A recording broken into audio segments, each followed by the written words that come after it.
Thanks for coming along to today's Sporting Advantage event planning press release. I'm happy to basically kick things off by taking your questions. Yes. Good question. You've got an idea. How do you work out if it's a good idea or not? Well, I've got a fair bit of experience with this one because I come up with ideas for events all the time. I love events, but you've got to look at whether it's feasible. So, look at what do you want to achieve out of the event? Do you want to make money out of it? Do you want to attract more people to your sport? Are you just looking at getting some exposure, some marketing, some promotion? You're just looking at having a bit of fun because you enjoy events. Are you looking at making money? I think I mentioned that one. An important one. Okay, so you've got to look at all these things first before you can start looking at whether it is actually an idea that you can implement. Yep, good question.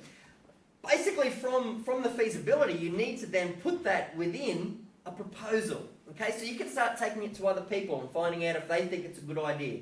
Okay, so all the things that we looked at in feasibility, whether it's going to make money or whether it's there for exposure, we're going to put into there what the event's about. Make it clear, make it sharp, make it concise so people understand what your event that you're proposing is going to be about.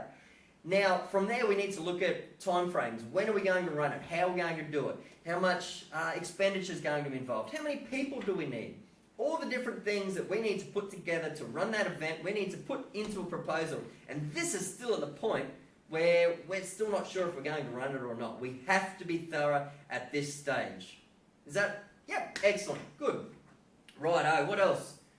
The planning and preparation from down the back of the room. Yep. With planning and preparation, we need to be thorough. We need to have one person leading the project. Generally with events, they're pretty big. Okay, if it is a big event, it might be a small event, but we're going to have a group of people putting it together.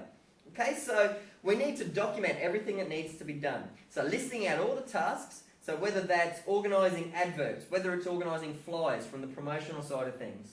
Okay, registration forms, facilities, where we're going to hold it, what sort of insurances we need. Okay, we need to document absolutely everything we need to put together to run that event, and then put who's responsible for each of those tasks. When do they need to be completed? And we need to track and monitor how that's going.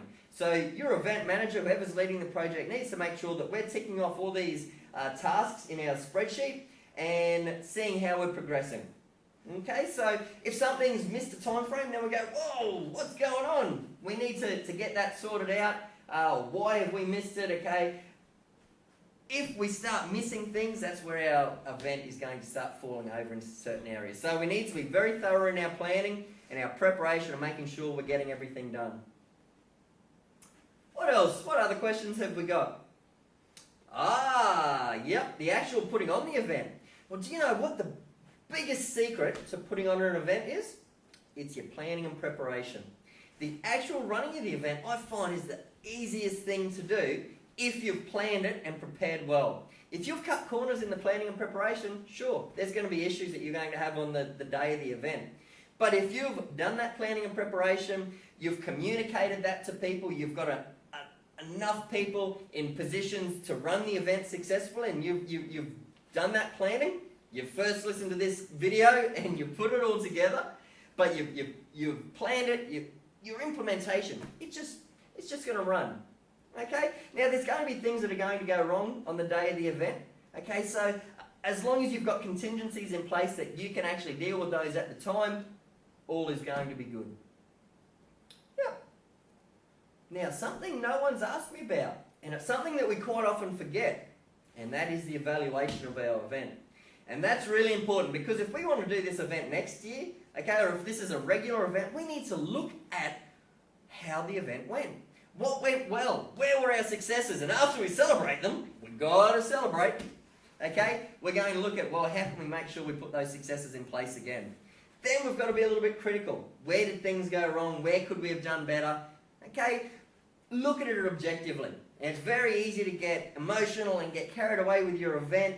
And you have a big title, particularly if it was your idea and you've been pretty heavily involved in running the event. You don't want to be too critical, but you have to be. Okay, if it didn't get as many people participating as possible or as you expected, then why not? And how can we improve that for next time? Okay, if it didn't make the money that we were looking at, why not? How can we increase our revenue streams? We've got to evaluate it so that it can be improved for next time. Okay? Well, hopefully that's been helpful. That's been 5 different things that we need to look at to help run our event. So from when we've got an idea, we look at the feasibility. We put together a proposal that incorporates the aspects that we looked at in the feasibility. We plan and we prepare as thoroughly as possible, which is going to lead to an easy implementation, but we're going to have some contingencies in place. And then we're going to evaluate it so that we can improve, or we can make sure that we can put on just as good an event next time. Okay, so hopefully that's given you a lot to work from, and good luck with your events. Hopefully I can come along and get involved. Love an event.